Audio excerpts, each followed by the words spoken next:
Help me reach 1,000 subscribes.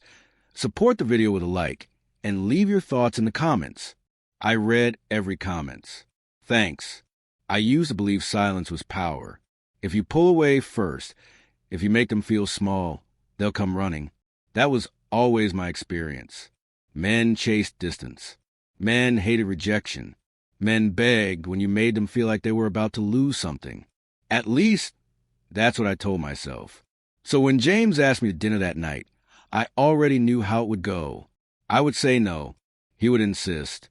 I would soften maybe later. It was a script I'd follow my whole adult life. James wasn't loud. He wasn't flashy. He didn't posture. He just asked calmly, like it mattered, but wouldn't ruin him if it didn't happen. We'd been seeing each other for months, casually, undefined, comfortable. He paid for things without making a show of it. He listened more than he spoke. He remembered details I forgot I'd shared. That kind of steadiness always made me uneasy. It felt safe, which somehow felt boring. That evening, we were already sitting at the restaurant. He'd ordered wine. I was scrolling my phone, half present, enjoying the quiet confidence of knowing I had the upper hand. When the server asked if we were ready to order entrees, James looked at me and smiled. "You want to stay a bit longer?" he asked. "Or should we call a night?" That was my opening. I leaned back, met his eyes, and said lightly, "I don't think this is going anywhere. I don't feel that spark anymore." I expected the pause, the confusion, the soft pushback. I expected him to ask what he did wrong, or to tell me we could fix it. I expected pursuit. Instead, James nodded. Just once. He didn't argue. He didn't ask questions. He didn't even look surprised. He reached for the check folder when it arrived, slid his card inside, and handed it back to the server. The ease of it unsettled me. I laughed a little sharp and said, "You're not even going to say anything?" He looked at me then, really looked, not angry, not wounded, just clear. "You said you don't feel it," he replied. "I believe you." That should have annoyed me. It did more than that. It irritated something deeper. I tried again, softer this time. Most people would at least try. James shrugged slightly. Most people don't listen the first time. The server returned. He signed the receipt, stood up, and reached for his jacket. No lingering. No dramatic exit. Just movement. Purposeful. Final. As he stepped away from the table, I felt a flicker of something unfamiliar. Not guilt. Not sadness.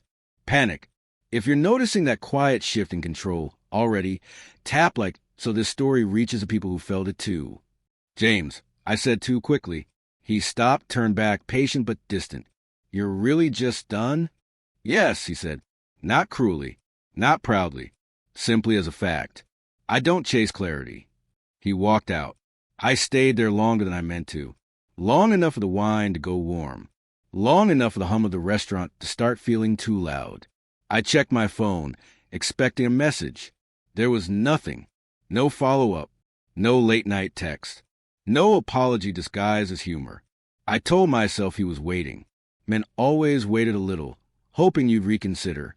On the drive home, I replayed the moment again and again, searching for the misstep. Had I pushed too hard?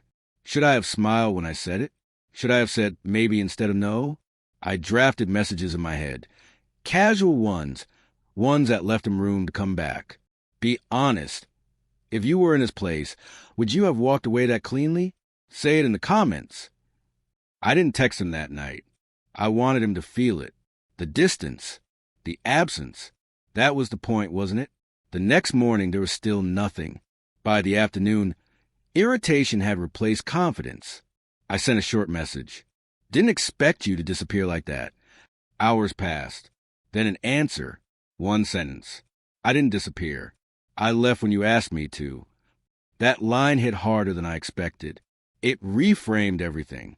Suddenly, I wasn't the one in control.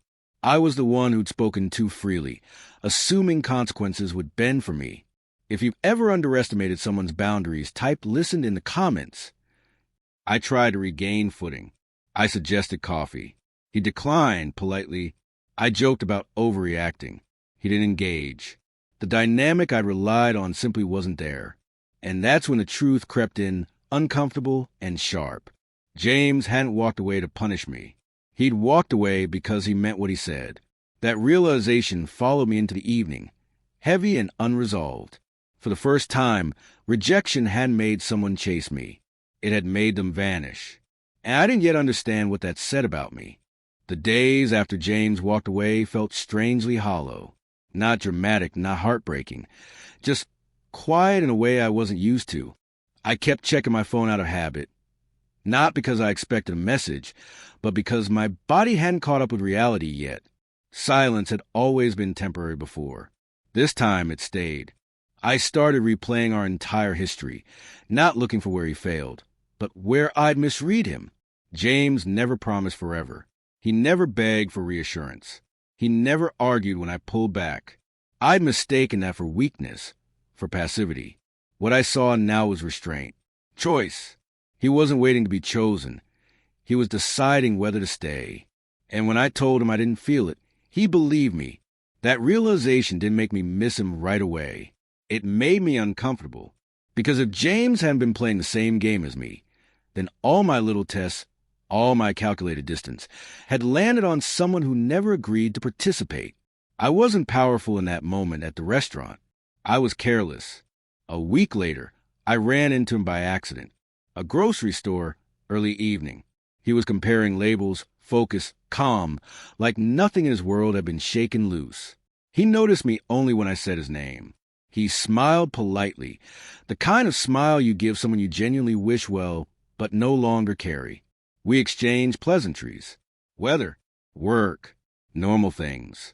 No tension, no bitterness. That hurt more than anger would have.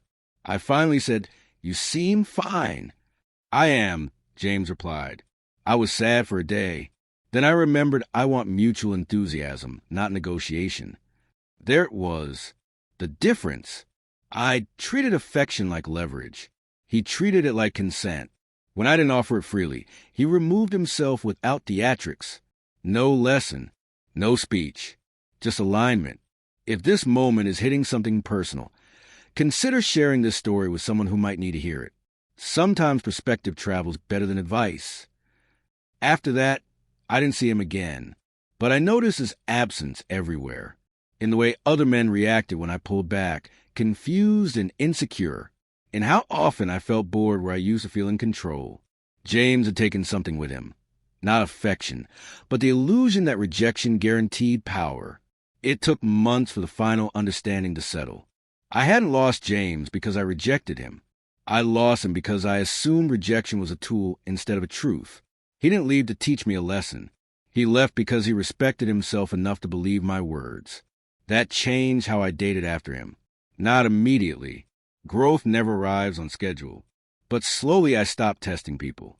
I stopped withholding just to feel chased.